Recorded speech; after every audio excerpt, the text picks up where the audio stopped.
The king went to where the Dark Shadow King was. Then, Dark Shadow King, as I've said before, my country is where my goods and ornaments are. You were stronger and braver than me, so you won me over. But in the canon of the world, you are losers.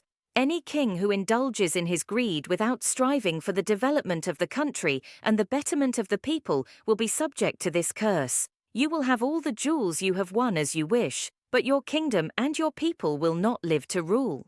The king was shocked. But because of my greed, I did not continue this journey. I did this for the betterment of my country, he said painfully, but King was forewarned that the country would perish if he undertook this journey. You ignored it, and also, King, did you execute the soldiers who brought only books from behind the secret door because they were not greedy for jewels? Said the Dark Shadow King.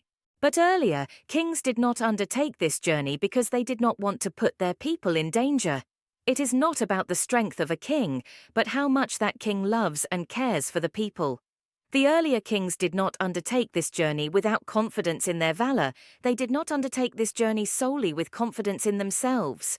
Because they know that they will succeed in this journey, but they don't know how much suffering it will cause people. That's the only reason they didn't make the journey, but you risked people and decided to write your name in history. Hearing this, the king stood in tears. The king asked the Dark Shadow King if there was any way. Why, as you wish, your name will surely go down in history, and all the jewels you have taken will be yours, said the Dark Shadow King. With tears in his eyes, the king lamented that I had caused the destruction of my country people. And the Dark Shadow King said there is a way to stop this curse from growing, but he said you have to sacrifice everything you've won. The king asked him for an explanation. Everything you picked up behind the secret door must be put back in its place. Doing so can prevent this curse from growing any further. I do the same, but I have a doubt. It can stop it from growing further but can't save the affected people. It needs the help of fairies. King asked a lot of questions to the Dark Shadow King, how to call them and how to approach them. The Dark Shadow King asked the king, if I answer this, will you release me? The king made a demand and ordered me and my country people not to be disturbed in any way. The Dark Shadow King accepted it. There is a miracle ring with which we can ask them for help. The king asked if they would help in this. Surely they will understand, said the Dark Shadow King. Where is that ring? How to capture it? The king asked many questions to the Dark Shadow King. The ring is split into two pieces. One is with me and the other is in the tomb of a king who died centuries ago. I'll give you a piece of the ring. But you must use this and give it back to me, the Dark Shadow King commanded. The king also agreed to it. And again, how to capture another? King asked. The Dark Shadow King said, you will have to go to that tomb and find the answer. The king left behind the secret door all the captured goods and ornaments in their respective places and went to the tomb. There is no information around the grave. So, they tried to open the tomb.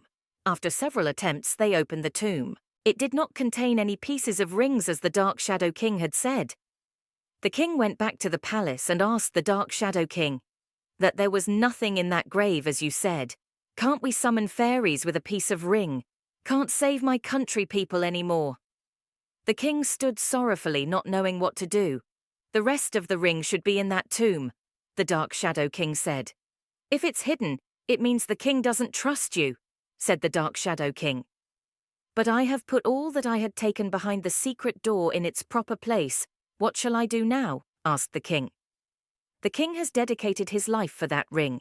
So, the Dark Shadow King said that he can only help you if that king can. The king went back to the tomb and stood in front of the tomb and began to speak with tears, saying that if the consequences of my decisions had been like this, I would not have continued this journey. What I did was wrong. I should not have undertaken this journey remembering my country people. I have caused the destruction of my country people. The king was crying and talking in front of the tomb for several hours. No events or miracles happened at that place. So the king came back to the palace to try other ways and asked for help from other countries. Neither way benefited them. The king took many routes. He also consulted many consultants. Time was getting late and people were all dying. So the tired king went back to the tomb. I have tried everything, but no effort availed me. We don't know how to reach the other piece of the ring. We can't save people either. So what's the point of me being alive here? The decision I made took me down a path of death and eventually stopped me. Future kings should ensure that such mistakes do not happen in their reign. I must be a wrong example of that. Therefore, it is right that I also should die with the people. What am I going to do if I'm the only one alive? So the king decided that it was better for me to die with my people.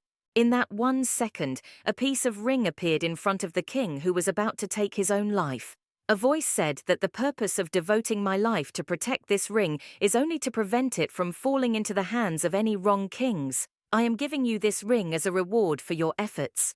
By keeping it, you can save your people. The ring ordered that the ring should be used only once and returned to the same place. The king agreed, and after connecting the two pieces and putting the ring together, the king asked the fairies for help. The fairies also came and accepted the king's help and healed all the people of the country. The king was amazed at the miracles of the fairies. After the fairies had performed their duties, they returned to the world. The king stood there thanking him with tears in his eyes. As the king promised, he freed the Dark Shadow King and handed him a piece of the ring he had bought from him. The king put another piece of ring inside the tomb. The curse was lifted and the people were saved. A few days later, the king went to the secret place to speak to the ring. There is no sign of a secret door. The king was confused. Then the king began to think. There were no secret doors in this wall before as there are now. But how did it come about? How it disappeared? Did these events happen just to test us? Why are there no mentions of the Dark Lord and the Wonder Fairies in those books? How a piece of the ring got to the Dark Shadow King? Why was a piece of ring taken before the grave ordered to be used only once? It is not known why the king sacrificed his life for that one piece of ring. Perhaps the king took his own life because of this curse. And was he able to save his country people only because he died? If this ring is the path to the fairy world, how did they get it? How can it be broken into two pieces? There are still many questions. Do you want to know the answer to all this? If yes, please comment. Not only the king, but also you, the listener. If you have any queries regarding, you can ask me.